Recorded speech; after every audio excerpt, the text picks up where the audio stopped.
السلام علیکم، کیسے ہیں آپ سب؟ امید ہے خیریت سے ہوں گے۔ Complete novels please subscribe my channel, thank you. آئیں آج کا ناول سٹارٹ کرتے ہیں۔ آج کا ناول بہت ہی خوبصورت اور رومانٹک ہے، پلیز ہمارے چینل کو سبسکرائب کرنا مت بھولیے گا۔ ایزل کو بہت زیادہ بے چینی ہو رہی تھی۔ اگر آج بھی وہ کالج لیٹ گئی، اس کا پہلا لیکچر مس ہو گیا تو اسے بہت ڈانٹ پڑنی تھی۔ اس کو پریشان دیکھ کر رکشے والا بولا، بیٹا یہ تو روز اس کا معمول ہے، اس نوابزادے کے لیے ٹریفک رکتی ہے تاکہ وہ یہاں سے گزر سکے۔ ایزل نے جیسے ہی یہ بات سنی تو اس کا غصہ اس کی ناک پر آ گیا تھا اور سفید رنگت غصے سے لال ہو گئی تھی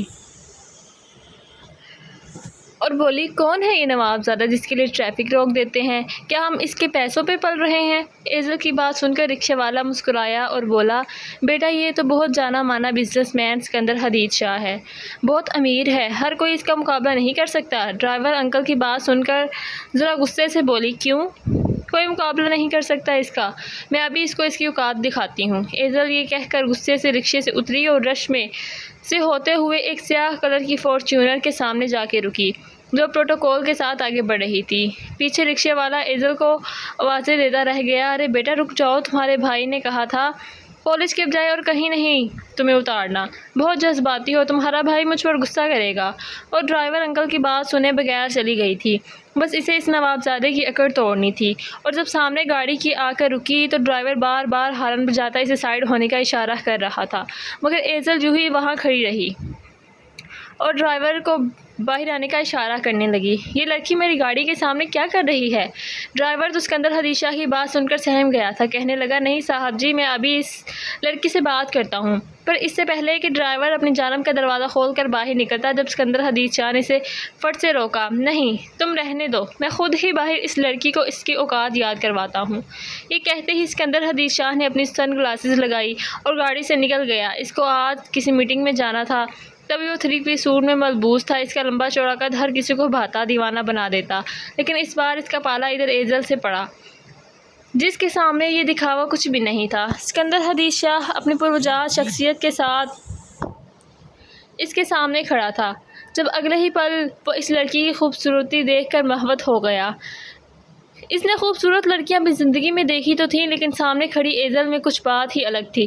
سکندر حدید شاہ کے پاس تو ایسی لڑکیاں کئی بار آتی تھیں اور تبھی سکندر لاکھوں کے چیک ان لڑکیوں کے منہ پر دے مارتا تھا، پر اس بار سکندر حدید شاہ کو یہ لڑکی ضرورت مند تو نہیں لگی، پر پھر بھی اس نے جلدی سے اپنی کوٹ کی پاکٹ سے ایک چیک نکالا اور اس پر لاپرواہی سے سائن کرنے لگا۔ اگلے ہی پل ایزل نے غصے میں آ کر اس سے کہا، کون ہو تم؟ کیا یہ سڑک تمہارے باپ کی ہے؟ تمہیں تمیز نہیں؟ تمہیں ہم سب کا احساس نہیں ہے؟ کیا تم اتنے ہی بے حس اور انسان ہو؟ شرم نہیں آتی تمہیں؟ ایزل ہمایوں خان ایک ہی سانس میں ساری باتیں اس شخص کے منہ پر بول گئی۔ سکندر حدید شاہ لمحے بھر کے لیے منجمد ہو گیا۔ اس کے ہاتھ جو اس چیک کو سائن کر رہے تھے وہ اسی وقت رک گئے تھے۔ اس نے ایک نظر اٹھا کر اس لڑکی کو دیکھا، پھر فوراً ہی اپنے ایک ہاتھ سے اپنی سن گلاسز اتار کر سائڈ پر کی۔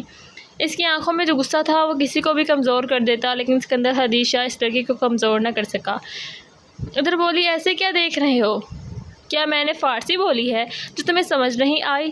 چلو اپنے اور اپنے گارڈز کی گاڑی سائڈ پر کرو اور ہم سب کو جانے دو۔ یہ کہہ کر وہاں سے جانے لگی، مگر اگلے ہی لمحے اسے ایسا لگا جیسے کسی نے اس کی کلائی جگڑ لی تھی۔ بنا پیچھے دیکھے اس نے اپنی کلائی آزاد کروانا چاہی۔ سکندر حدید شاہ کی گرفت کافی مضبوط تھی، اس کے ہاتھ ہی سکندر حدید شاہ نے ایک قدم آگے بڑھایا۔ ایزل ہمایوں خان اس جگہ پر جمی ہوئی تھی، ان دونوں کے بیچ ایک انچ کا فاصلہ نہیں تھا، لیکن سکندر حدید شاہ ایک اور قدم اس کے قریب کر چکا تھا۔ ایزل ہمایوں خان کو لگا جیسے وہ اپنا اگلا سانس نہیں لے پائے گی۔ اگلے ہی پل سکندر حدید شاہ اس کی جانب جھکا اور اس کے چہرے کے ایک ایک نقش کو وہ اپنی آنکھوں میں سما رہا تھا، پر ایزل کو اس کی نظروں سے نفرت محسوس ہو رہی تھی۔ اس نے اپنی وہ کلائی پھر سے آزاد کروانا چاہی جب سکندر حدید شاہ نے اس کا بازو اس کی کمر کے ساتھ لگا لیا تھا۔ ارد گرد کھڑے لوگ تماشا دیکھ رہے تھے، ہر کوئی ہکا بکا تھا، پر سکندر حدید شاہ کو اس کی پرواہ نہیں تھی، کیونکہ اس کی عزت کو تو ایک آنچ بھی نہیں آنی تھی۔ لیکن ایزل نے ایک گہرا سانس خارج کیا، دیکھو تم کیا کر رہے ہو، میں ایسی لڑکی نہیں ہوں، چھوڑو مجھے اور اپنی گاڑی سائڈ پر لگاؤ۔ پھر اس کے اندر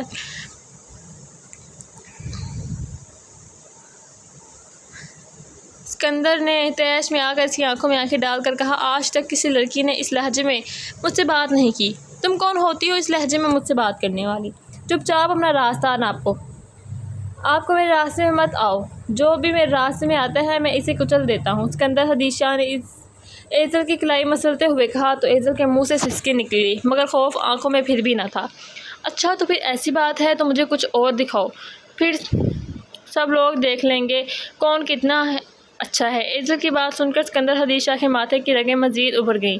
اسے اس وقت اس لڑکی سے نفرت محسوس ہو رہی تھی۔ کبھی اس کے ذہن میں ایک سوچ آئی جس سے وہ سامنے کھڑی لڑکی کو ڈرا سکتا تھا۔ تبھی مسکرا کر کہنے لگا، لگتا ہے کہ تمہیں میری قربت بہت پسند آ رہی ہے۔ یہ کہتے ہی اسکندر حدیث شاہ نے ایزل کو اپنے سینے سے لگایا اور ہونٹ ایزل کے گال کے بالکل پاس کیے۔ ایزل کو تو سمجھ ہی نہیں آئی وہ اس کے ساتھ کیا ہوا ہے۔ جیسے ہی اس کو ہوش آیا فوراً سے پیچھے ہوئی اور ایک تھپڑ اسکندر حدیث شاہ کے چہرے پر نشان چھوڑ گیا اور غصے سے بولی، ہمیشہ یہ تھپڑ یاد رکھنا، جب بھی کسی لڑکی سے پالا پڑے تو یہ بھی یاد رکھنا ہر لڑکی ایک جیسی نہیں ہوتی۔ ایزل یہ کہتے وہاں سے چلی گئی۔ اسکندر حدیث شاہ کو تو یقین ہی نہیں ہو رہا تھا کوئی لڑکی اس کو سر عام تھپڑ مار کر چلی گئی۔ اسکندر کا چہرہ شدید غصے کی وجہ سے لال ہو رہا تھا۔ اسکندر حدیث شاہ کی گاڑی ایک بڑے سے بلڈنگ کے سامنے رکی اور اسکندر بجلی کی تیزی کے ساتھ اپنے آفس میں پہنچا۔ اس کے ذہن میں ابھی بھی وہ منظر چھایا ہوا تھا جب ایزل نے اسکندر کے چہرے پر تھپڑ مارا تھا۔ اسکندر کے آفس میں اس کا مینیجر داخل ہوا اور بولا، سر ابھی کچھ دیر میں میٹنگ ہے۔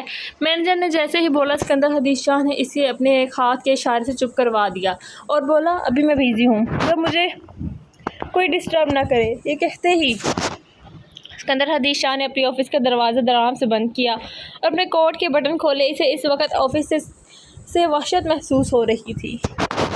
اسے بار بار ایزل کا اسے تھپڑ مارنا یاد آ رہا تھا۔ تبھی ایک زوردار چیخ کے ساتھ اسکندر حدیث شاہ نے ٹیبل پر موجود ساری چیزیں نیچے پھینکی۔ کیسے وہ لڑکی مجھ پر ہاتھ اٹھا سکتی ہے؟ میں اسے برباد کر دوں گا، اسے اتنا تر پاؤں گا وہ ساری زندگی یاد رکھے گی۔ اسکندر چیختے ہوئے اپنا غصہ کم کرنے کی کوشش کر رہا تھا۔ تبھی مینیجر جلدی سے آفس میں داخل ہوا۔ سوری سر، مگر بہت ضروری بات آپ کو بتانی تھی۔ مینیجر کی بات سن کر اس نے غصے سے اس کی طرف دیکھا۔ بولو، کون سی مصیبت آن پڑی تم پر؟ کچھ کام خود بھی سنبھال لیا کرو۔ سر، وہ کسی نے ہمارا پروجیکٹ لیک کر دیا ہے۔ مینیجر کی بات سن کر اسکندر کا غصہ 7ویں آسمان پر پہنچ گیا۔ اس نے مینیجر کا گریبان پکڑا۔ کس نے کی ہے یہ حرکت؟ مینیجر جلدی سے بولا، سر مجھے تو لگتا ہے اس نئے لڑکے نے کی ہے، ورنہ باقی سب تو کافی عرصے سے ہمارے ساتھ کام کر رہے ہیں۔ اس لڑکے کو فوراً میرے ڈارک روم میں پہنچاؤ۔ ڈارک روم کا سن کر مینیجر سہم گیا، فوراً سر ہلاتا وہاں سے چلا گیا۔ اسکندر کو جب پتہ چلا وہ لڑکا اس ڈارک روم میں پہنچ گیا ہے تو وہ غصے سے کھولتا ہوا ڈارک روم کی طرف چلا گیا۔ وہ لڑکا ڈارک روم میں ایک کرسی پر رسیوں کے ساتھ بندھا ہوا تھا اور چلا رہا تھا، مجھے کیوں یہاں پر باندھا ہوا ہے؟ کھولو مجھے۔ تبھی اسکندر وہاں داخل ہوا اور غصے سے اس کے بال جگڑ کر بولا، بتاؤ تم نے میرا پروجیکٹ لیک کیا؟ کیوں کیا؟ اسکندر کی بات سن کر وہ لڑکا بولا، میں نے آپ کا پروجیکٹ لیک نہیں کیا۔ اس لڑکی کی بات سن کر اسکندر غصے میں اس کے اوپر بجلی کی تار پھینک دیتا ہے اور اپنے ساتھیوں کو بولتا ہے، یوں ہی اسے بجلی کے جھٹکے دیتے رہنا جب تک یہ سچ نہیں بولتا۔ یہ کہہ کر اسکندر وہاں سے چلا گیا۔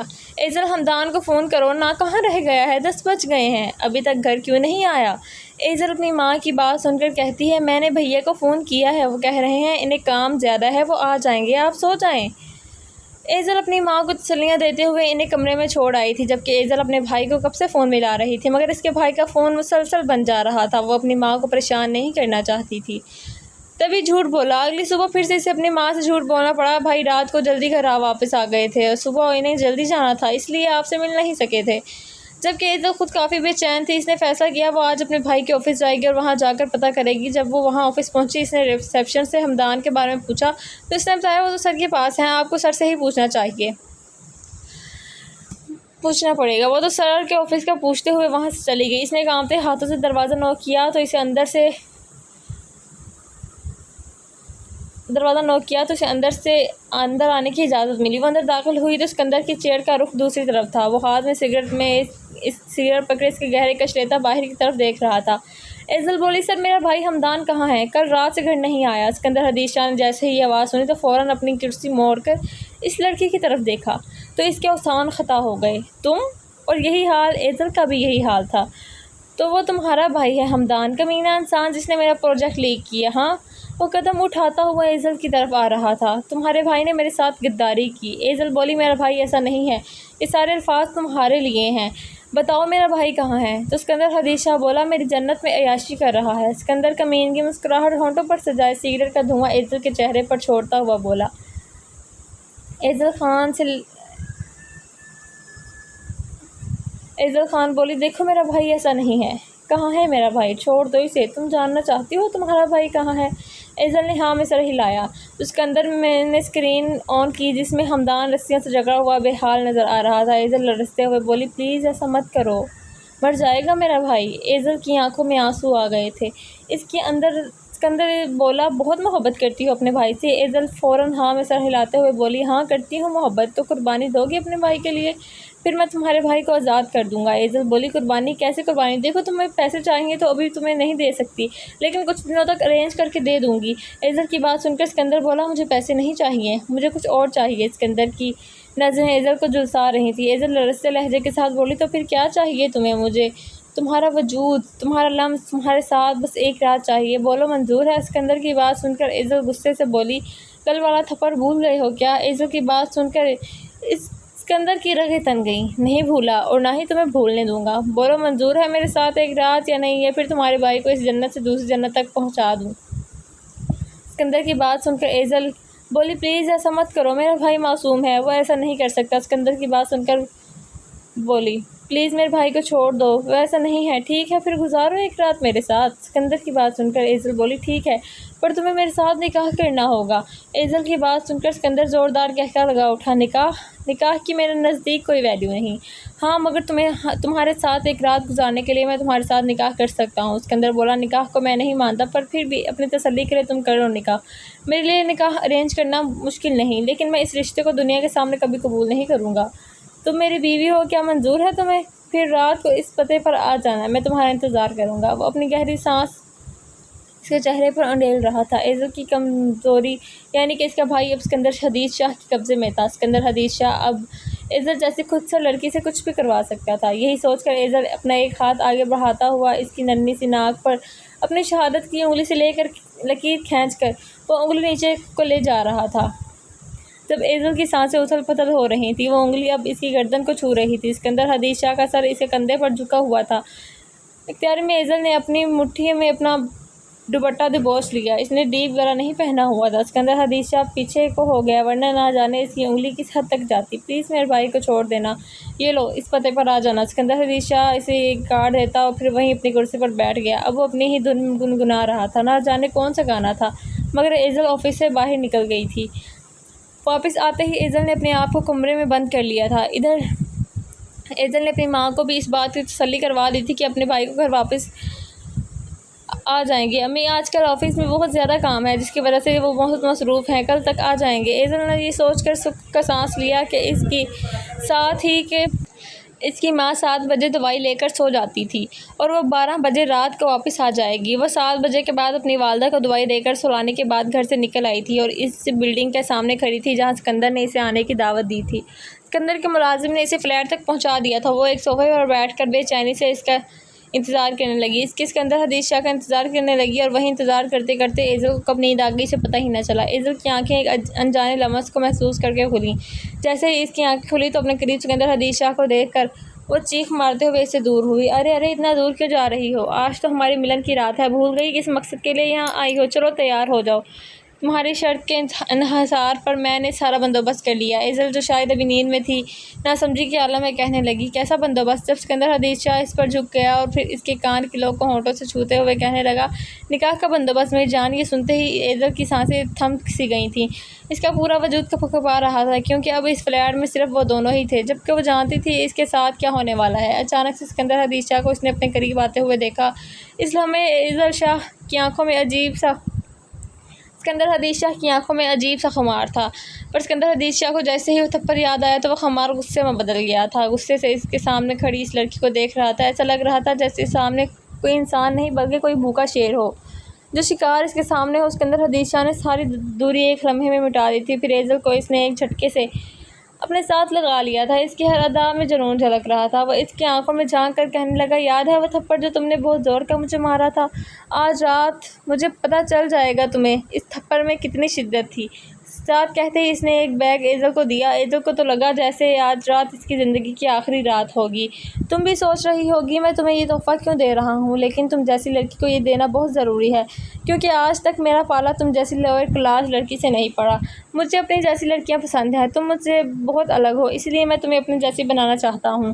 تم میرے ساتھ رہو گی تو مجھ جیسا اسٹائل اڈاپٹ کرو گی، اس لیے یہ ایک چھوٹا سا تحفہ ہے۔ نا اوپن اٹ، گویا اسکندر حدیث شاہ نے حکم دیا تھا۔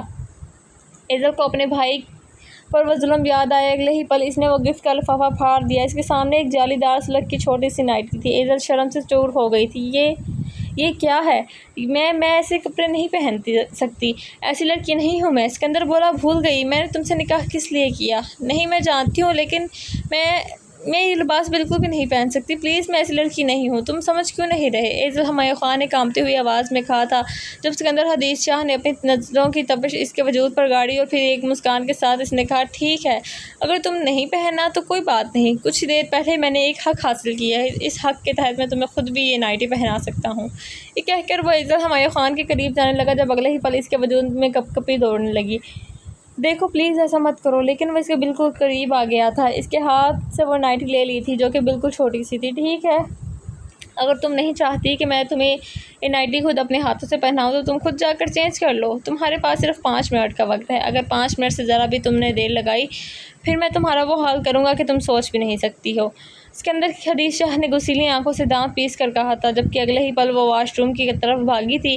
واش روم میں جا کر وہ بہت زیادہ روئی، وہ ایسا کبھی بھی نہیں چاہ سکتی تھی۔ وہ نائٹی پہن کر سکندر حدیث شاہ کے سامنے چلی جاتی۔ وہ جانتی تھی کہ اس نے سکندر حدیث شاہ سے نکاح کر کے سارے حق اسے دیے تھے، لیکن پھر بھی وہ مشرقی لڑکی تھی۔ تمہارے پاس صرف 2 منٹ ہیں بچے۔ اچانک ہی باہر سے سکندر حدیث شاہ کی سرد آواز آئی تو فوراً ہی اس نے اپنا لباس چینج کر لیا۔ اس نے جیسے ہی آئینے کے سامنے اپنا حلیہ دیکھا تو خود بھی سمٹ کر رہ گئی۔ وہ چھوٹی سی نائٹی تو اسے بمشکل چھپا رہی تھی، سفید نشیب و فراز اس نائٹی سے نمایاں ہو رہے تھے، اس کا سارا وجود نظر آ رہا تھا۔ جب اسے سکندر حدیث شاہ کی ایک اور آواز سنائی دی، تمہارے پاس صرف 20 سیکنڈ بچے ہیں۔ اس نے دوپٹے کو اچھے سے اپنے اوپر لپیٹ لیا تھا۔ اس نے فوراً ہی واش روم کا دروازہ کھول دیا اور بھاری قدموں کے ساتھ اس کے سامنے آ گئی تھی۔ اگلے ہی پل سکندر حدیث شاہ نے جیسے ہی اسے سر تا پیر دیکھا تو ایک پلک جھپکنا ہی بھول گیا تھا۔ آج تک اس نے کئی لڑکیوں کے ساتھ اپنی راتیں رنگین کی تھی، لیکن یہ لڑکی کچھ عجیب سی کشش رکھتی تھی۔ تبھی تو وہ اپنی آنکھیں بند کرنا ہی بھول گیا تھا۔ سکندر حدیث شاہ آہستہ آہستہ اس کے قریب جا رہا تھا، جبکہ ایزل ہمایوں خان کو تو اس کی نظروں کو دیکھ کر ایسا لگا جیسے وہ اپنی سانسیں لینا بھول جائے گی۔ اگلے ہی پل سکندر نے اسے بازو بوجھ کر اپنے قریب کیا۔ آج کی رات میں تمہیں کبھی بھی نہیں بھولنے دوں گا، اور نہ ہی میں خود بھولوں گا۔ یہ کہتے ساتھ ہی سکندر حدیث شاہ نے اپنا ایک ہاتھ اس کی کمر کے گرد رکھا، جبکہ دوسرے ہاتھ سے اس کے وجود کو محسوس کر رہا تھا۔ ایزل کے وجود میں سنسنی سی دوڑ گئی تھی۔ اگلے ہی پل ایزل اسے نائٹی کا ایک اسٹرپ اپنے کندھوں سے سرکتا ہوا محسوس ہوا۔ ابھی خود کو سنبھال نہیں پائی تھی جب وہ اپنی نائٹی کو اس کو عیاں کرتی زمین بوس ہو گئی تھی۔ وہ اب خود کو سکندر حدیث شاہ کے سینے میں چھپانے کی ناکام کوشش کر رہی تھی جب اگلے ہی پل سکندر حدیث شاہ نے اس کے دونوں بازوؤں کو دیوار کے ساتھ پن کر دیا۔ اب اس کا وجود سکندر حدیث شاہ کے بالکل سامنے تھا۔ سکندر اس کے بالوں پر جھکا خود کو سیراب کر رہا تھا۔ وہ اپنے ہاتھوں سے اس کے وجود کا معائنہ کر رہا تھا۔ ایزل نے اپنی آنکھیں ضبط سے بھینچی ہوئی تھیں جب اگلے ہی پل سکندر نے بے دردی سے اسے بیڈ پر دھکا دیا۔ ایزل ہمایوں خان بیڈ پر گری تھی اور وہ خود کو بیڈ شیٹ سے چھپانے کی کوشش کر رہی تھی۔ اگلے ہی پل سکندر حدیث شاہ نے اپنی شرٹ کے بٹن اتارنا شروع کر دیے تھے۔ ایزل حدیث شاہ جان گئی تھی کہ اب اسے کوئی بھی سکندر حدیث شاہ کے قہر سے نہیں بچا سکے گا۔ یہی بات سچ تھی۔ سکندر حدیث شاہ نے اپنی شرٹ اتار کر دور اچھال دی اور وہ ایزل ہمایوں خان کے قریب جانے لگا تھا۔ کچھ ہی دیر میں ان دونوں میں 1 انچ بھر کا بھی فاصلہ نہ بچا۔ سکندر حدیث شاہ نے اس کے وجود کو اپنے ہاتھوں سے محسوس کرنا شروع کر دیا تھا۔ ایک حصہ بھی باقی نہ بچا تھا جیسے اس نے محسوس نہ کیا ہو۔ ایزل اس کی قربت میں بنا پانی کی مچھلی کی طرح تڑپ رہی تھی، لیکن سکندر حدیث شاہ کو اس پر کوئی بھی ترس نہ آیا۔ وہ اس کی گردن پر جھکا ہوا تھا، اپنے لب سے وہ اس کی گردن پر چھاپ چھوڑ رہا تھا۔ وہ تو ایک بھوکے شیر کی طرح اپنے شکار پر چپکا ہوا تھا۔ کچھ ہی پل وہ ایزل ہمایوں خان کے چہرے کو اپنے لبوں سے چھونے لگا تھا جب اسے ایسا محسوس ہوا جیسے وہ رو رہی ہو۔ اف یار، تم نے میرا سارا موڈ خراب کر دیا۔ اچھا بھلا موڈ تھا، چلو یہ رونا دھونا چھوڑو اور اچھے بچوں کی طرح میرا ساتھ دو، ورنہ تمہارا بھائی تو ابھی بھی میری قید میں ہے۔ ایزل ہمایوں خان نے جیسے ہی یہ بات سنی فوراً سے اپنی آنکھیں کھول کر سکندر کی طرف دیکھنے لگی۔ سکندر پھر سے ایزل کے ہونٹوں پر جھکا اپنے ہونٹوں میں لپسٹک کرنے لگا۔ سکندر آہستہ آہستہ نیچے کی طرف بڑھ رہا تھا۔ سکندر ایزل کے سینے پر جھکا وہاں اپنی شدت نچھاور کرنے لگا۔ اس نے ایزل کے سینے پر جگہ جگہ سرخ نشان بنانے کے بعد بےتابی کے ساتھ پھر سے ایزل کے ہونٹوں پر جھکا۔ اسکندر ایزل کے دونوں ہاتھوں کو بیٹ کے ساتھ پین کیے ایزل کے جسم میں شامل ہو گیا۔ ایزل اسکندر کی شدتوں پر تڑپ اٹھی تھی، مگر اسکندر بھوکے شیر کی طرح ایزل پر اپنی شدت نچھاور کرتا رہا۔ ایزل اسکندر کی شدتوں سے بے حال ہو رہی تھی۔ اسکندر شاہ نے اس سے اپنے تھپڑ کا بھرپور بدلہ لیا تھا اور پھر کچھ ہی دیر بعد وہ اس سے الگ ہو کر سکون کی نیند سو گیا تھا، پر یہاں ایزل ہمایوں خان کی نیند تو اٹھ چکی تھی۔ اس نے فوراً ہی بیڈ شیٹ کو اپنے وجود پر اوڑھ لیا تھا۔ اس کے وجود میں درد کی ٹھیس اٹھ رہی تھی، تھکاوٹ کی وجہ سے وہ ہل تک نہ پا رہی تھی۔ وہ ساری رات بے آواز روتی رہی، لیکن اسکندر حدیث شاہ کو اس سے کوئی فرق نہیں پڑا تھا۔ اسکندر حدیث شاہ تو دل ہی دل میں بے حد خوش تھا۔ اس کی زندگی کی سب سے حسین رات تھی۔ آدھی رات کو اسکندر حدیث شاہ کی جیسے ہی آنکھ کھلی تو اس کی نظر اپنے ساتھ لیٹی حسینہ کے سراپے پر گئی، جو نہ جانے کب روتے ہوئے سو گئی تھی۔ اسکندر حدیث شاہ اس کا معائنہ کر رہا تھا۔ اس نے کبھی نہیں سوچا تھا کہ ایزل ہمایوں خان اسے اپنا آپ سونپ دے گی۔ اس کے اسکندر حدیث شاہ کو جیسے خیال آیا کہ وہ یہ لڑکی کچھ ہی دیر بعد اسے دور چلی جائے گی۔ سوچنے لگا وہ ایسا کیا کرے جس کے بعد اس لڑکی کی قربت اسے ملتی رہے۔ بے دہانی میں اس کا ہاتھ ایزل کے پورے جسم کی نشیب و فراز پر سینکنے لگا۔ ایزل کو نیند میں ایسا محسوس ہوا جیسے کوئی اسے چھو رہا ہو۔ یہ سوچتے ہی اس نے جھٹ سے اپنی آنکھیں کھول دیں۔ اسکندر حدیث شاہ کا ہاتھ اپنے وجود پر دیکھ کر کرنٹ کھا کر پیچھے ہوئی، جب اگلے ہی پل اسکندر اسے زور سے کھینچ کر اپنے سینے سے لگا گیا تھا۔ پلیز، میں بہت تھک گئی ہوں، مجھ سے اور نہیں ہوگا، مجھ پر ترس کھاؤ، ایسا مت کرو۔ اسکندر حدیث شاہ کو پہلی دفعہ ایزل اتنی کمزور لگی۔ اسکندر حدیث شاہ کا غرور تو ساتویں آسمان پر پہنچ گیا تھا۔ تبھی اس نے اگلے ہی پل ایزل کو بیڈ پر کے ساتھ پن کیا تھا۔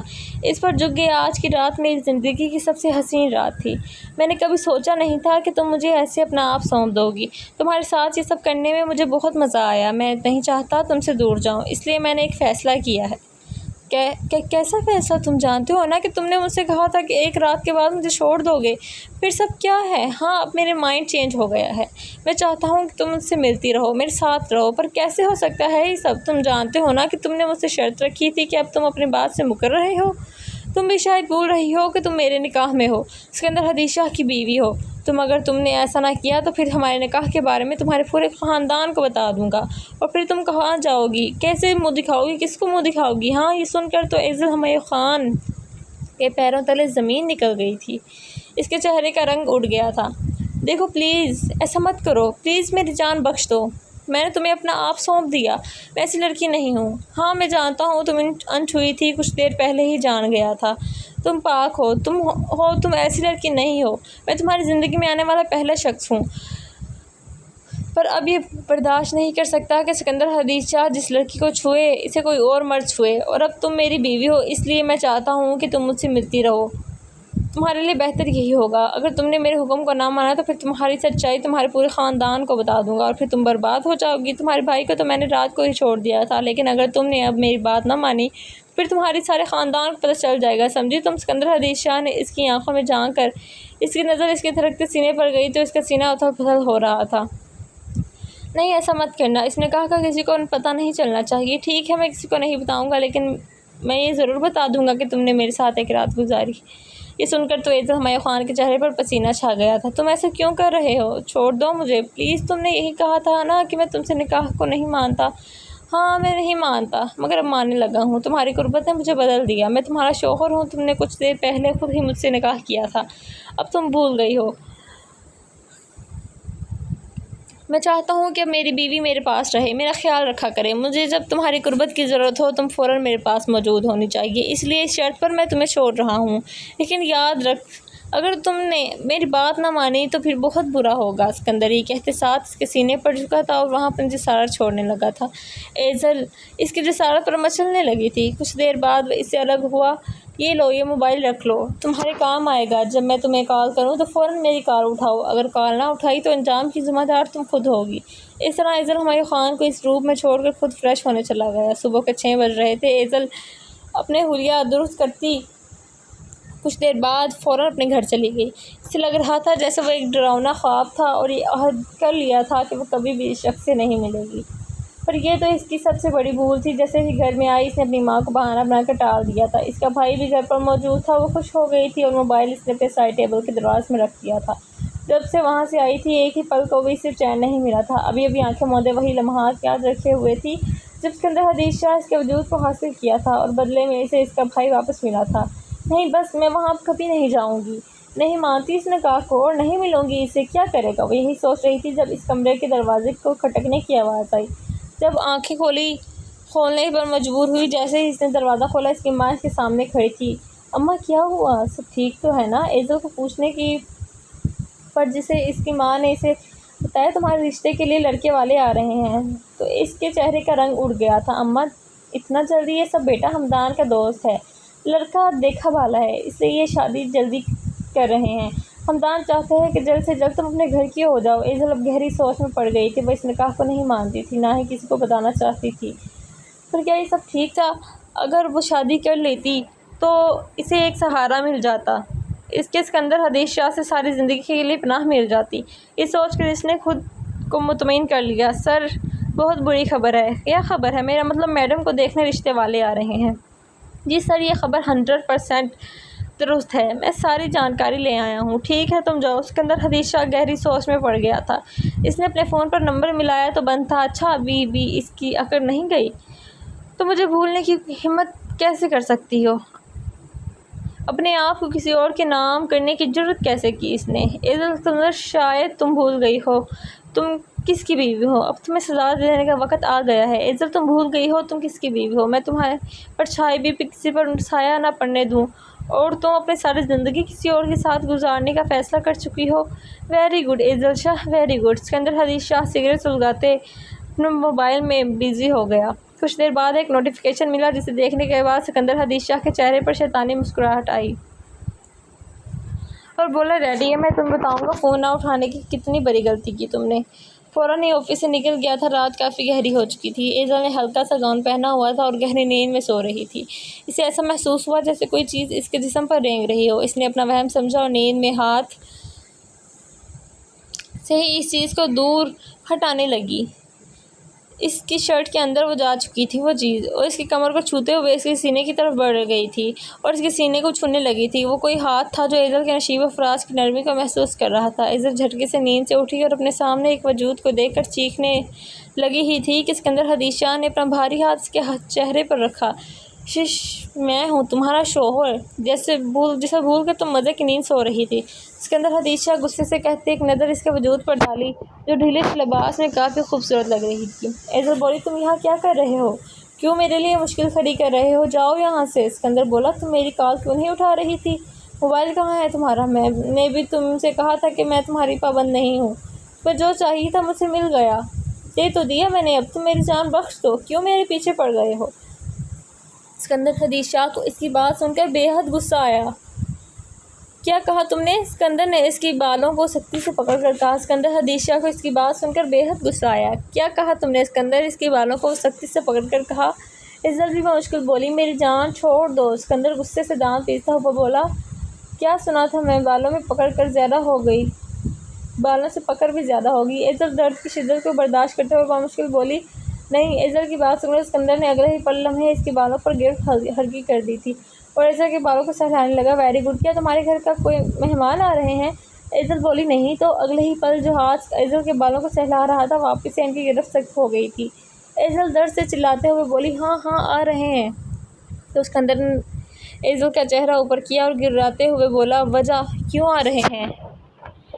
تب ایزل نے ساری سچائی اسکندر کو بتا دی تھی۔ ہاں تو تمہیں لگا تم مجھ سے بچہ ہوگی اپنی زندگی کسی اور کو سونپ کر، اور مجھے خبر بھی نہ ہوگی؟ کیا تم یہ بھول گئی ہو کہ تم اسکندر حدیث شاہ کی بیوی ہو؟ پلیز میرے ساتھ ایسا نہیں کرو، مجھے میری زندگی گزارنے دو۔ نہیں مانتی میں اس نکاح کو۔ ایزل کی بات سن کر اسکندر حدیث شاہ غصے سے بولا اس بات کا کیا مطلب ہے؟ یعنی کہ تم خود چاہتی ہو کہ تمہاری شادی ہو جائے؟ ایزل بولی ہاں، میں نہیں رہنا چاہتی تمہارے ساتھ، میں اس شخص کے ساتھ زندگی نہیں گزار سکتی جس شخص کے ساتھ مجھے نفرت محسوس ہو۔ تم سمجھ کیوں نہیں رہے؟ ایزل یہ کہتے ہی پھوٹ پھوٹ کر رونا شروع ہو گئی۔ ایزل کے رونے سے اسکندر کے دل کو کچھ ہوا، اسے ایزل کے آنسو برداشت نہیں ہو رہے تھے تو اس نے نرمی سے اپنے ہونٹ سے ایزل کے آنسو چوڑنا شروع کیے۔ اسکندر بولا اگر میں تمہیں چھوڑ دوں تو تم اپنی زندگی میں کسی آگے بڑھ جاؤ گی؟ ایزل بولی ہاں کل جو میرے لیے رشتہ آ رہا ہے وہ میرے بھائی کے جاننے والے ہیں، اچھے لڑکے ہیں۔ ایزل پورے یقین سے بولی تھی۔ ایزل کی بات سن کر اسکندر نے ایزل کے بازو سے زور سے دبوچا اور غصے سے بولا، پاگل ہو گئی ہو تم نے خود میرے سے نکاح کیا تھا، میں اپنی چیز کبھی بھی کسی کے ساتھ شیئر نہیں کروں گا، اور تم کہہ رہی ہو میں کہ تمہیں کسی کے ساتھ شیئر کروں؟ ہرگز نہیں، سمجھی تم؟ اور کل چپ چاپ اس رشتے سے انکار کر دینا، ورنہ مجھ سے برا نہیں کوئی ہوگا۔ اسکندر کی بات سن کر ایزل بولی، نہیں، ہرگز نہیں، میں اس رشتے سے انکار نہیں کروں گی۔ اگر تم اس رشتے سے انکار نہیں کرتی تو میں کل تمہارے گھر والوں کو تمہاری ساری سچائی بتا دوں گا، سمجھی تم؟ اور ایزل نے غصے سے اسکندر کو خود سے دور کرنا چاہا۔ تم کیوں نہیں چلے جاتے میری زندگی سے؟ نفرت ہے مجھے تم سے، نہیں رہنا مجھے تمہارے ساتھ۔ ایزل کی بات سن کر اسکندر بھی غصے سے بولا۔ ایزل کے قریب ہوا، ایزل تمہیں میری بات ماننی ہوگی، میں تمہیں بتاتا ہوں کہ تمہیں میرے علاوہ کوئی نہیں چھو سکتا، بیوی ہو تم میری، اور آج رات ہی تمہیں اچھی طرح سے یاد دلاؤں گا۔ یہ کہتے ہی اسکندر نے ایزل کو ٹانگوں سے پکڑ کر اپنے قریب کیا اور دونوں ہاتھ ایزل کی شرٹ کے اندر لے جا کر اس کی کمر کو بے باکی کے ساتھ چھونے لگا۔ ایزل اسکندر کو اپنے آپ سے دور کرنے کی کوشش کر رہی تھی، مگر اسکندر ایزل کو اپنے قابو میں کیے اس کی شرٹ کو اس کے جسم سے جدا کر گیا۔ اسکندر کے ہاتھ جو ایزل کے جسم کو بے باکی کے ساتھ چھو رہے تھے، ایزل کے سینے کو دیکھتے ہوئے دونوں ہاتھ ایزل کے سینے پر رکھ دیے۔ انہیں مسلنے لگا۔ اسکندر کے اس عمل سے تڑپ اٹھی تھی وہ۔ اسکندر اپنے ہونٹ ایزل کے سینے پر رکھے انہیں سک کرنے لگا اور ایک ہاتھ انہیں دبانے لگا۔ ایزل کی سسکیاں کمرے میں گونج رہی تھیں۔ ایزل اپنے آپ پر قابو پانے کے لیے اپنے ہونٹوں کو دانتوں میں دبائے اسکندر کو بے بسی سے برداشت کرنے لگی۔ اسکندر اسے سینے کو جگہ جگہ سے منہ میں لیے چوسنے لگا اور جنونی انداز سے کاٹ رہا تھا۔ کچھ لمحوں میں وہ ایزل کے سینے کو سرخ کر چکا تھا۔ اب اسکندر ایزل کی کمر کو جگہ جگہ سے چومتا اپنی جنونیت کے نشان چھوڑ رہا تھا۔ اسکندر کی بات سن ہاتھ ایزل کو اپنی کمر سے نیچے ٹانگوں پر محسوس ہو گئے تو بے ساختہ سسکی نکلی۔ اس نے جلدی سے اپنی ٹانگوں کو ملانے کی کوشش کی تو اسکندر حدیث شاہ نے ایزل کی یہ کوشش ناکام بنا دی۔ اسکندر کی انگلیاں ایزل کے جسم پر گستاخی کر رہی تھیں۔ ایزل کے منہ سے اسکندر کا بے ساختہ نام نکلا تو اسکندر نے ایزل کا جائزہ لیا اور خمار بھری نظروں سے ایزل کی طرف دیکھا اور ایزل کے ہونٹوں پر جھک گیا۔ پھر اپنی اور ایزل کی جان ایک کر گیا تھا۔ ایزل کے لیے اسکندر کو برداشت کرنا مشکل ہو رہا تھا۔ اسکندر اپنی شدتیں اس کے نازک وجود پر لوٹاتا اسے بے حال کر رہا تھا۔ ایزل کے ہاتھ اسکندر کے کندھے پر اسے دور کرنے کی کوشش کر رہے تھے۔ اسکندر نے اس کے دونوں ہاتھوں کو اپنی کمر کے ساتھ پن کیا اور اس کے ہونٹوں کو چوسنے لگا۔ اپنی زبان کو اس کے منہ میں لے جائے اس کی زبان کو ساتھ ساتھ لپیٹنے کی کوشش کرتا بھرپور انداز سے اپنے آپ کو سیراب کر رہا تھا۔ وہ ایزل کو اپنا عادی کر رہا تھا۔ اسکندر ایزل کے دونوں ٹانگوں کو اپنی کمر کے ساتھ لپیٹے بھرپور انداز سے اپنی شدتیں لٹا رہا تھا۔ اسکندر حدیث شاہ کی آنکھیں لگاتار ایزل کے سراپا پر تھیں، جس کا سر اس کے سینے سے ٹکا ہوا تھا۔ وہ گہری نیند سو رہی تھی۔ ابھی بھی اس کا ایک ہاتھ ایزل کے وجود کو محسوس کر رہا تھا۔ وہ یہی سوچ رہا تھا کہ جب بھی اس سے الگ ہوتا ہوں تو میرا دل کیوں اداس ہو جاتا ہے، نہ جانے اس میں کیسی کشش ہے جو میں اس کی طرف کھینچا چلا جاتا ہوں۔ نہیں، میں کبھی بھی اسے خود سے دور نہیں ہونے دوں گا، نہیں دیکھ سکتا، اور جو ہونا تھا وہ سو ہو گیا۔ قسمت کو یہی منظور تھا کہ میری بیوی بنے، اور میں کبھی بھی اسے خود سے دور نہیں کر سکتا، میں اسے کبھی بھی کسی دوسرے کے ساتھ شیئر نہیں کر سکتا۔ وہ اپنے سوچوں میں گم تھا۔ جان، ابھی تو میں جا رہا ہوں، پر جانتا ہوں میری ان شدتوں میں اتنی طاقت ہے کہ تم کبھی بھی اس رشتے کے لیے ہاں نہیں کرو گی۔ یہ کہہ کر اسکندر حدیث شاہ نے اپنے لب اس کے ماتھے پر رکھے اور پھر اپنی شرٹ پہن کر وہ اسی طرح کھڑکی سے باہر نکل گیا تھا جدھر سے وہ آیا تھا۔ وہ اب کافی فریش تھا کیونکہ کل رات اس کی زندگی کی حسین ترین رات تھی۔ جب سے ایزل اس کی بیوی بنی اس کی زندگی میں آئی تھی، اس سے پہلے اس نے کبھی بھی اتنا سکون محسوس نہیں کیا تھا۔ وہ اپنی دھن میں مگن آفس میں بیٹھا جب مینیجر اس کے پاس آیا۔ سر، آپ کی میٹنگ کا شیڈیول ہے۔ ٹھیک ہے، یہاں رکھو۔ تمہارا چہرہ کیوں اترا ہوا ہے؟ اسکندر حدیث شاہ نے اپنے سیکرٹری سے کہا۔ سر، وہ میں نے آپ کو جو خبر بتائی تھی آج وہ خبر سچ نکلی، کیونکہ میرے بندوں نے خود میڈم کے گھر مہمانوں کو جاتے ہوئے دیکھا ہے۔ واٹ دی ہیل، یہ تم کیا کہہ رہے ہو؟ وہ ایسا نہیں کر سکتی، اسے میں نے کل بہت اچھی طرح سمجھا دیا تھا۔ اگر تم نے ایسا کیا تو مجھ سے برا کوئی نہیں ہوگا۔ ایزل مینیجر اس کی باتیں سن کر نظریں جھکا چکا تھا۔ اسکندر حدیث شاہ کبھی بھی اپنی پرسنل باتیں کسی کے سامنے شیئر نہیں کرتا تھا۔ تو تم جاؤ یہاں سے، چلے جاؤ ادھر سے، اور ہاں خبردار جو کوئی میرے آفس میں آیا۔ مینیجر فوراً ہی وہاں سے بھاگ گیا تھا، جبکہ اسکندر حدیث شاہ کا چہرہ غصے سے لال ہو گیا تھا۔ وحشت زدہ نظروں سے اسے وہاں ہر چیز کو گھور رہا تھا۔ ہاؤ ڈیئر یو، ہمت کیسے ہوئی تمہاری؟ اس نے میری بات نہیں مانی، اب مجھے یہ قدم اٹھانا ہی ہوگا۔ اسکندر حدیث شاہ نے غصے سے اپنے سامنے موجود میز پر پڑی ساری چیزیں زمین پر پٹک دی تھیں۔ اسکندر حدیث شاہ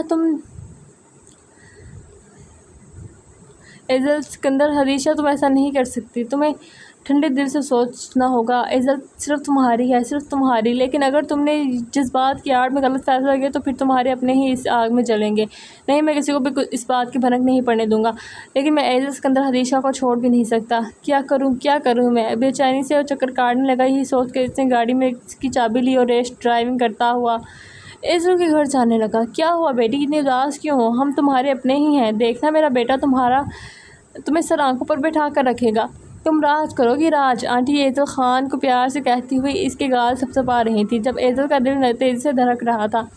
وہ اصل میں میری بیٹی بہت شرمیلی ہے۔ ہمدان، تم ایسا کرو کہ ایزل کو شفیق کے ساتھ بھیج دو، وہ دونوں لون میں بیٹھ کر کچھ باتیں کر لیں گے تو ان کا دل ایک دوسرے کی طرف مائل ہو جائے گا۔ جی ٹھیک ہے ماں۔ ہمدان نے ایزل کا ہاتھ تھاما اور شفیق کو ساتھ لیے لون میں چلا گیا۔ شفیق، میری بہن کے ساتھ بیٹھ کے اس کو سمجھو، تم دونوں اپنا ٹائم انجوائے کرو، میں اندر جا رہا ہوں۔ بھائی آپ کیا کر رہے ہیں؟ آپ جانتے ہیں نا۔ اوہو ایزل، شفیق بہت اچھا انسان ہے، تم گھبراؤ مت۔ ہمدان اندر چلا گیا، وہ دونوں باتیں کرنے لگے تھے جب اچانک سے مین ڈور کھلا۔ اسکندر حدیث شاہ بھاری قدموں کے ساتھ تیش میں اندر داخل ہوا۔ جیسے ہی اس کی نظر ایزل کے ساتھ اس وجود پر گئی تو اس کا تن بدن سلگ اٹھا تھا۔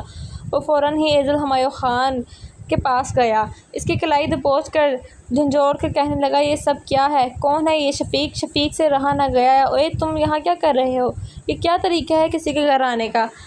کون ہو؟ تمیز سے بات کرو، سمجھے تم؟ اگلے ہی پل اسکندر حدیث شاہ اس کا گریبان تھام لیا اور اسے مکے مارنے لگا، جب ایزل اسکندر حدیث شاہ کو پیچھے کرنے لگی۔ ایسا مت کرو، چلے جاؤ یہاں سے۔ کیوں آئے ہو یہاں؟ میں آیا ہوں ایک کام سے۔ وہ کیا ہے نا؟ میری ایک عدد امانت یہاں، میں اپنی بیوی یہاں سے لینے آیا ہوں۔ اسکندر حدیث شاہ نے طنزیہ مسکان چہرے پر سجاتے ہوئے کہا۔ یہ کہتے ساتھ ہی اس نے ایزل ہمایوں خان کی کلائی دبوچی اور اسے اندر لے جانے لگا۔ شفیق بھی اس کے پیچھے پیچھے ہی چلا گیا۔ جب ہمدان نے اپنے باس کو دیکھا تو اس کی آنکھیں حیرت سے پھٹی کی پھٹی رہ گئیں۔ سر آپ یہاں کیا کر رہے ہیں؟ ہمدان بیٹا یہ کون ہے؟ کیا ہوا اماں؟ ماں یہ تو میرے باس ہیں، پر میں نہیں جانتی یہاں کیا کر رہے ہیں۔ ریلیکس، میں آپ سب کو بتا دیتا ہوں کہ میں کون ہوں۔ آپ سب کا داماد ہوں۔ اسکندر حدیث شاہ سر کیسی باتیں کر رہے ہیں؟ ہاں سالے صاحب، تمہاری اکلوتی بہن کا شوہر ہوں۔ تمہاری بہن نے تمہیں نہیں بتایا؟ کس نے مجھ سے نکاح کی پیشکش کی تھی؟ اس کی وجہ سے تم اب صحیح سلامت میرے سامنے کھڑے ہو۔ اسکندر نے ہمدان پر ایک نظر ڈالی۔ پلیز ایسا مت کرو، تم یہ کیوں کر رہے ہو؟ ایسا کچھ بھی نہیں ہے، میرا اس کے ساتھ کوئی رشتہ نہیں۔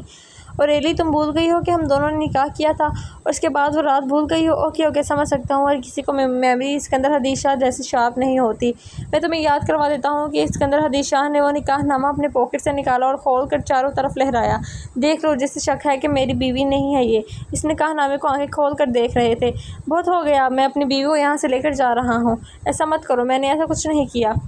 ماں بھائی میرا یقین کریں۔ ارے یہ لڑکی کیسی ہے؟ ہم اپنے بیٹے کے لیے اس لڑکی کا رشتہ لینے آئے تھے؟ توبہ، نہ جانے اس لڑکی نے کہاں منہ مارا ہوگا۔ چلو بیٹا، ہم یہاں سے چلنا ہوگا۔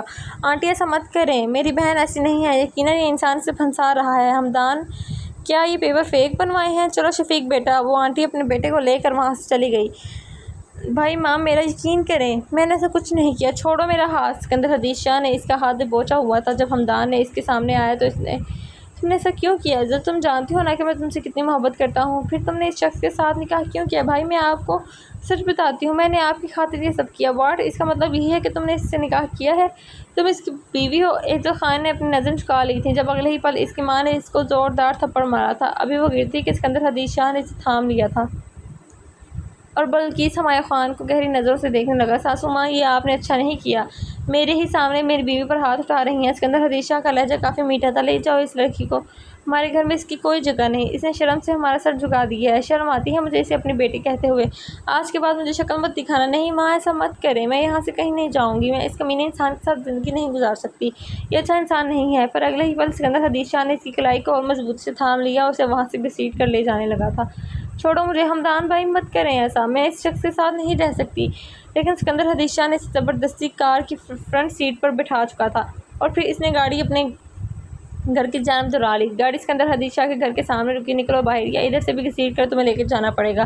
سرد ماہری سے کہا گیا تھا، میں تمہارے ساتھ اس گھر میں نہیں رہوں گی۔ تم نے میری زندگی عذاب بنا دی ہے۔ تم پر اللہ کا قہر برسے، تم کبھی بھی سکون سے نہیں رہ پاؤ گے۔ وہ ابھی بول ہی رہی تھی، ٹھیک ہے ساری بد دعائیں دے دینا پر اندر چل کر دینا۔ پر یہاں گاڑی میں لڑائی کرنا اچھی بات نہیں۔ جب اگلے ہی پل اس نے دروازہ کھولا تو اس کی نیت تھی فوراً یہاں سے واپس بھاگ جائے گی۔ وہ واپس بھاگنے ہی لگی تھی جب اگلے ہی پل سکندر حدیث شاہ نے اس کا راستہ روک لیا تھا۔ تم جدھر بھی جاؤ گی مجھے ہی پاؤ گی، سمجھی تم؟ اب چپ چاپ میرے ساتھ اندر چلو۔ میں تمہارے ساتھ اس جہنم میں نہیں رہ سکتی۔ سمجھتے کیوں نہیں ہو تم؟ آزاد کر دو مجھے، دیکھنا میں تمہیں مجبور کر دوں گی، پھر تم خود ہی مجھے چھوڑ دو گے، سمجھتے؟ اس کی بات سکندر کی آنکھیں سرخ ہو گئی تھیں۔ آزما کر دیکھ لو، اگر میں نے تمہیں چھوڑا تو میرا نام بدل دینا۔ سکندر اس کی کلائی کو دبوچ کر اسے غصے سے لے کر گھر کے اندر داخل ہوا۔ اس نے کافی کوشش کی تھی وہ اپنا ہاتھ چھڑا سکے، لیکن سب بیکار تھا۔ وہ اسے اپنے کمرے میں لا کر بے دردی سے بیڈ پر دھکا دے چکا تھا۔ اس کی سسکیوں میں اضافہ ہوا تھا۔ اب تمہاری یہی جگہ ہے اور یہی گھر، میں تمہارا شوہر ہوں اور میرے علاوہ تمہارا اس دنیا میں کوئی نہیں، سمجھی تم؟ تمہیں سمجھ تو لگ گئی ہوگی کہ کون تمہارا ہمدرد ہے، اور میں ہوں تمہارا ہمدرد۔ میرے علاوہ تمہارے ساتھ اب کوئی بھی نہیں ہے، سمجھی تم؟ شاہ نے شہادت کی انگلی اس کی جانب اٹھا کر اشارہ کیا تھا، جتنی جلدی ہو سکے ایکسیپٹ کرو یہ سب۔ نہیں کروں گی تمہیں قبول، تم دھوکے باز ہو۔ تمہارے ساتھ میں ہرگز نہیں رہوں گی۔ تم جیسے انسان کے ساتھ تو کوئی لڑکی وہ رہ بھی نہیں سکتی۔ بھاگ جاؤں گی یہاں سے۔ اماں بھائی ابھی غصے میں ہیں، تبھی وہ سب کہہ رہے تھے، دیکھنا میں جیسے ہی واپس جاؤں گی وہ مجھے اپنا لیں گے۔ ان کا غصہ وقتی ہے، وہ مجھ سے بہت پیار کرتے ہیں، اور میں سکندر شاہ وہ اس کی بات پر دھارا کیوں نہیں سمجھتی کہ میں تمہیں چھوڑ نہیں سکتا۔ مجھے تمہاری عادت ہو گئی ہے، یہ عادت نہیں ہوس ہے۔ تم صرف ہوس کی وجہ سے میرا ساتھ پانا چاہتے ہو۔ تم میرے جسم کو چاہتے ہو، تم میری روح میں کبھی بھی اتر نہیں پاؤ گے، سمجھے تم جیسے گھٹیا۔ ابھی اس نے یہی کہا تھا جب اس نے اپنے دونوں ہاتھوں سے اس کے بازو دبوچ کر اسے اپنے قریب کیا۔ اگلے ہی پل وہ اس کے سینے سے ٹکرائی تھی۔ کچھ زیادہ ہی نہیں بول رہی تم ہوس جانتی ہو ہوس کیا ہے؟ دکھاؤں تمہیں ہوس کسے کہتے ہیں؟ وہ کیا ہے؟ اپنا چہرہ اس کے چہرے کے قریب تر کر گیا تھا۔ ایزل کے اندر بنا جانے کہاں سے ہمت آ گئی تھی جب اس نے ایک جھٹکے سے اسے خود سے دور کرنے کی کوشش کی، اور پھر اسے بے دردی سے دھکا دیا۔ اور دور رہو مجھ سے، ہوس پرست انسان، مجھے تم سے گھن آتی ہے۔ سکندر کا ضبط جواب دے چکا تھا، اس کا غصہ ساتویں آسمان پر پہنچ چکا تھا۔ اگلے ہی پل اس نے ایزل کو بے دردی سے بیڈ پر پھینکا۔ ٹھیک ہے، اب دکھاتا ہوں یہ گھٹیا انسان کیسے گھٹیا حرکت کر کے اپنی ہوس پوری کرتا ہے۔ اب بتاتا ہوں تمہیں ہوس کسے کہتے ہیں۔ اگلے ہی پل سکندر نے اپنی جینس اتاری۔ ایزل کو لگا جیسے اب اس کی خیر نہیں۔ سکندر نے پہلی مرتبہ اس کو اتنے غصے سے دیکھا تھا، اور وہ ایزل کے پاس آنے لگا۔ تم کیا کر رہے ہو؟ مت کرو ایسا۔ آج میں تمہیں بتاؤں گا کہ میں اور کیا کیا گھٹیا حرکت کر سکتا ہوں۔ آج کا یہ گھٹیا پن تمہیں ساری زندگی یاد رکھے گا۔ سکندر یہ کہہ کر اس کے وجود سے ایک لمحے میں دوپٹہ الگ کیا تھا اور بے دردی سے فرش پر پھینکا تھا۔ پلیز میرے قریب مت آنا۔ ایزل کسی طریقے سے اس کے وحشی انداز کو روک سکے، پر اگلے ہی پل سکندر اس کے قریب آ چکا تھا۔ کیا کہا تھا؟ میں ہوس پوری کرتا ہوں؟ اب بتاؤں گا اصل ہوس ہوتی کیا ہے۔ اگلے ہی پل شاہ نے اپنے چہرے اس کے چہرے کے قریب کیا، اس کے کان کے لوب کو دانتوں سے کاٹا تھا۔ آج تمہاری یہ ساری سسکیاں مجھے روک نہیں پائیں گی۔ اور اپنے کان کے لوب پر اس کا لمس محسوس کرتے ایزل کا وجود تڑپنے لگا تھا، جب اگلے ہی پل سکندر اس کی گردن پر جا بجا اپنی چھاپ چھوڑنے لگا تھا، اور اس کے ساتھ اس نے اپنا ایک ہاتھ ایزل کی شرٹ کے اندر ڈالا تھا۔ اب وہ ہاتھ اس کی کمر پر رینگ رہے تھے، جب اگلے ہی پل ایزل کو اس کے ہاتھ اپنی دھڑکنوں کے پار محسوس ہوتے ہوئے محسوس ہوئے۔ ایک دم اس کی دھڑکنیں تیز ہو گئی تھیں، اور اس کی دھڑکنوں کو اپنے ہاتھ سے سہلاتا ہوا اسے اس کے علاوہ اس کی گردن کا جام پی رہا تھا۔ ایزل بے بسی کے دہانے پر تھی جب اگلے ہی پل اس نے اپنے پیروں کو بیڈ پر مارنا شروع کیا۔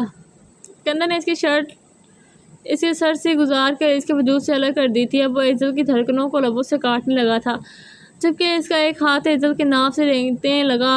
ایزل اس کے عمل پر تڑپنے لگی تھی۔ سکندر اس کی دھڑکنوں کو آج اپنا بنانے کی در پر تھا۔ وہ دھڑکن کے مقام پر اپنی اشارتوں پر نشان چھوڑنے لگا۔ ایزل بے چینی سے اپنی ٹانگیں آپس میں پھنسا رہی تو اگلے ہی پل سکندر نے یہ کوشش ناکام کر دی تھی۔ وہ اپنے ہاتھ کمر سے نیچے لے جانے لگا۔ ایزل الگ ہی دنیا میں پہنچ چکی تھی، مگر سکندر حدیث شاہ کو تو آج اپنے نفس کے ساتھ ساتھ اپنی آنا کی بھی تسکین کرنی تھی۔ کچھ پل بعد سکندر اپنا جنون اس کے اندر اتار چکا تھا، پر اس بار شاہ کی پرسکون سانسیں ہی ہوا میں تھیں۔ اس کی آنکھیں کھلی تو اس کا وجود شاہ کے سینے میں دبکا ہوا تھا۔ وہ دونوں اس وقت بنا کپڑوں کے ہی تھے، اس کے ہاتھ اب آزاد تھے، اس کا وجود تھکن سے چور تھا۔ ایزل نے اپنے وجود پر نظر ڈالی۔ اسکندر کی جسارتوں کی چھاپ اس کے پورے وجود پر پھیلی ہوئی تھی۔ اس نے خود کو اسکندر کے وجود سے الگ کرنے کی کوشش کی۔ اسکندر نے جلدی سے اسے اپنے اوپر گرا لیا تھا۔ کیا ہوا؟ ابھی میری طلب مٹی نہیں ہے تو تمہارے اٹھنے کا انتظار کر رہا تھا، اس نے بے باکی کے ساتھ اظہار کیا۔ ایزل کے چہرے کا رنگ لال سرخ ہو گیا تھا۔ اسکندر نے اسے پھر سے بیڈ پر پن کیا تھا اور پھر اس کی دھڑکنوں پر چھاپ چھوڑنے لگا تھا۔ اپنے دونوں ہاتھوں سے اس کی دھڑکنیں محسوس کر رہا تھا، کبھی اپنے لبوں سے اس کی دھڑکنوں کو اپنے منہ میں لیے دانتوں سے کاٹتا اور کبھی ہاتھوں سے دباتا، اور ساتھ ہی ایزل عجیب سسکیاں لے رہی تھی۔ جب اگلے ہی پل ایزل کی آنکھوں سے آنسو بہنے لگے۔ بہت تھک چکی ہوں، پلیز مجھے چھوڑ دیں۔ ٹھیک ہے، میں تمہیں چھوڑ دیتا ہوں، لیکن ایک شرط پر۔ کیسی شرط؟ تمہیں میرے لیے بریک فاسٹ تیار کرنا ہوگا۔ میں چاہتا ہوں میں تمہارے نازک نازک ہاتھوں سے مزے کا بریک فاسٹ کروں۔ چلو شاباش، میں نے تو کبھی کچن کی چیزوں کو ہاتھ بھی نہیں لگایا، تو اب لگا لو نا اپنے شوہر کے لیے، اتنا تو کر ہی سکتی ہو۔ اگر نہیں کیا تو میں اپنی پسند کا بریک فاسٹ کر لوں گا پھر۔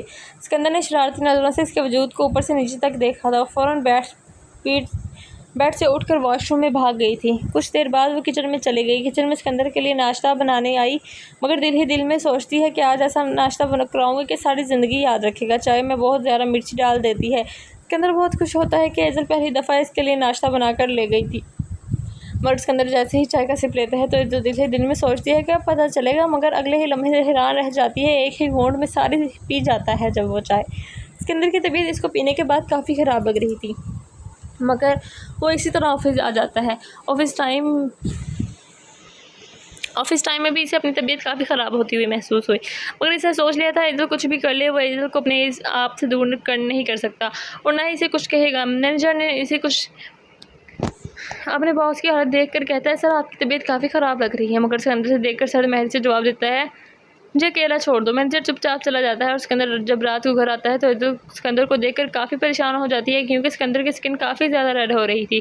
ایزل کو دکھ ہو رہا تھا، بہت برا بھی فیل ہو رہا تھا کہ اسکندر کی طبیعت اس کی وجہ سے خراب ہو رہی تھی۔ ایزل بہت سوچنے کے بعد ایک فریج سے برف لے کر اسکندر کے پاس روم میں گئی۔ وہ بیڈ پر شرٹ ٹیسٹ لیٹا ہوا تھا۔ اس کو ایک دفعہ پھر سے شرمندگی نے آن گھیرا تھا۔ اس کا لال وجود دیکھ کر اسکندر گہری نیند میں سو چکا تھا۔ ایزل آئس کیوب کو سائڈ ٹیبل پر رکھ کر کچھ دیر سوچتی رہی، پھر ایک کیوب اٹھا کر اس کی ریڈ ہو رہی اسکن پر لگانے لگی۔ اسکندر نے ایزل کو ہاتھ کو پکڑا اور بولا، مت کرو، تو ایزل بولی، یہ سب میری وجہ سے ہوا ہے، میں اتنی بے حس نہیں ہوں تمہیں اس حال میں چھوڑ دوں۔ میری وجہ سے ہوا ہے نا، تو میں ہی ٹھیک کروں گی، تم چپ چاپ لیٹے رہو۔ ایزل کی خالص بیویوں والے روپ کو دیکھ کر اسکندر اندر سے اندر بہت خوش ہوا تھا۔ پیار بھری نظروں سے ایزل کو دیکھ رہا تھا، جو اس کی کیئر کرتی اسے سکون دے رہی تھی۔ اسکندر حدیث شاہ کو لگا جیسے اسے قبول کر چکی ہے، اسے اپنی زندگی مکمل لگنے لگی تھی اور دنیا حسین لگنے لگی تھی۔ وہ اس طرح ایزل کو اپنے باہوں میں بھر کر سو گیا تھا۔ صبح اسکندر کی آنکھ فون پر بجتی بیل سے کھلی تھی اور اپنے ساتھ لیٹی اپنے متاع جان کو دیکھنے لگا۔ اس کے پہلو میں سوئی ہوئی بے حد حسین لگ رہی تھی۔ اسکندر کے ماتھے پر محبت بھرا لمس چھوڑنے کے بعد پیچھے ہوا اور کال اٹھائی، جس پر آغا جان کا نمبر جگمگا رہا تھا۔ السلام علیکم، کیا حال ہے آپ کا؟ دوسری طرف سے سلام کا جواب دیا گیا اور ذرا سنجیدگی کے ساتھ بولا گیا، برخودار، شہر جا کر تم ہمیں بھول ہی گئے ہو؟ کیا تم بھول رہے ہو کہ ہمیں تمہارے بچے دیکھنے کی بے حد خواہش ہے؟ آج ہی تم حویلی واپس آؤ اور اپنے بچپن کی منگ سے تمہاری بہت جلد شادی کر دیں گے، یہ ہمارا حکم ہے۔ اسکندر آغا جان کی بات سن کر تھوڑا پریشان ہو گیا تھا اور اسی طرح ایزل کو بغیر جگائے ریڈی ہونے کے بعد آفس چلا گیا تھا۔ جب ایزل کی آنکھ کھلی تو ملازمہ سے پتہ چلا کہ اسکندر آج حویلی چلا جائے گا، مگر ایزل کے پیروں تلے زمین تب نکلی جب اسے پتہ چلا وہ حویلی دوسری شادی کے سلسلے میں جا رہا ہے۔ ایزل نے اسکندر کو کافی کالز کی، مگر اسکندر میٹنگ میں ہونے کی وجہ سے ریسیو نہ کر سکا۔ جب اسکندر رات کو گھر واپس آیا تو ملازمہ نے اسے بتایا ایزل صبح سے کمرے میں بند ہے اور کمرے سے باہر نہیں نکلی اور کھانا بھی نہیں کھایا، تو اسکندر بے چینی کی حالت میں فوراً ایزل کے پاس گیا۔ ایزل تکیے میں سر چھپائے رو رہی تھی۔ میری جان، کیا ہوا؟ آپ کیوں رو رہی ہیں؟ اسکندر نے بے چینی کے ساتھ ایزل سے پوچھا تو ایزل بولی، آپ حویلی جا رہے ہیں اور آپ دوسری شادی کر رہے ہیں۔ اگر آپ نے دوسری شادی کرنی تھی تو میری زندگی برباد کیوں کی؟ مجھے میرے گھر والوں کی نظروں میں کیوں گرایا؟ ایزل کی بات سن کر اسکندر حدیث شاہ کو سمجھ نہ آئی وہ کیا کہے۔ ایزل، وہ میری بچپن کی منگ ہے، میں اسے کیسے چھوڑ سکتا ہوں، اور تمہیں بھی تو کوئی فرق نہیں پڑتا نا میرے ہونے نہ ہونے سے۔ اسکندر کی بات سن کر ایزل غصے سے بولی، تو پھر ٹھیک ہے، اب مجھے طلاق دے دیں، پھر جو مرضی کرتے رہیں، مجھے کوئی اعتراض نہیں۔ ایزل کی بات سن کر اسکندر غصے میں چلایا، بکواس بند کرو، جب تک میں زندہ ہوں اب مجھ سے آزاد نہیں ہو سکتی، سمجھ آئی آپ کو یہ بات؟ اور آپ کو میری دوسری شادی سے فرق کیوں پڑ رہا ہے، بتائیں مجھے۔ آپ تو مجھے پسند نہیں کرتی نا، میرے ساتھ رہنا پسند کرتی ہیں۔ تو آپ کو میری دوسری شادی سے اعتراض نہیں ہونا چاہیے۔ اسکندر یہ کہہ کر جانے ہی لگا تھا کہ ایزل نے پیچھے سے اسے اپنے نازک ہاتھوں کا اظہار اسکندر کی گردن گرد باندھا۔ میں آپ کو کسی اور کے ساتھ نہیں دیکھ سکتی، محبت کرنے لگی ہوں آپ سے۔ آپ کے بغیر زندگی کا تصور ممکن نہیں اور آپ کو کسی اور کے ساتھ شیئر نہیں کر سکتی۔ ایزل کی بات سن کر اسکندر کے دل کو بے حد سکون پہنچا تھا۔ وہ مڑا اور بے حد شدت کے ساتھ اسے اپنے سینے سے لگائے اپنے دل کو سکون پہنچانے لگا۔ میری جان،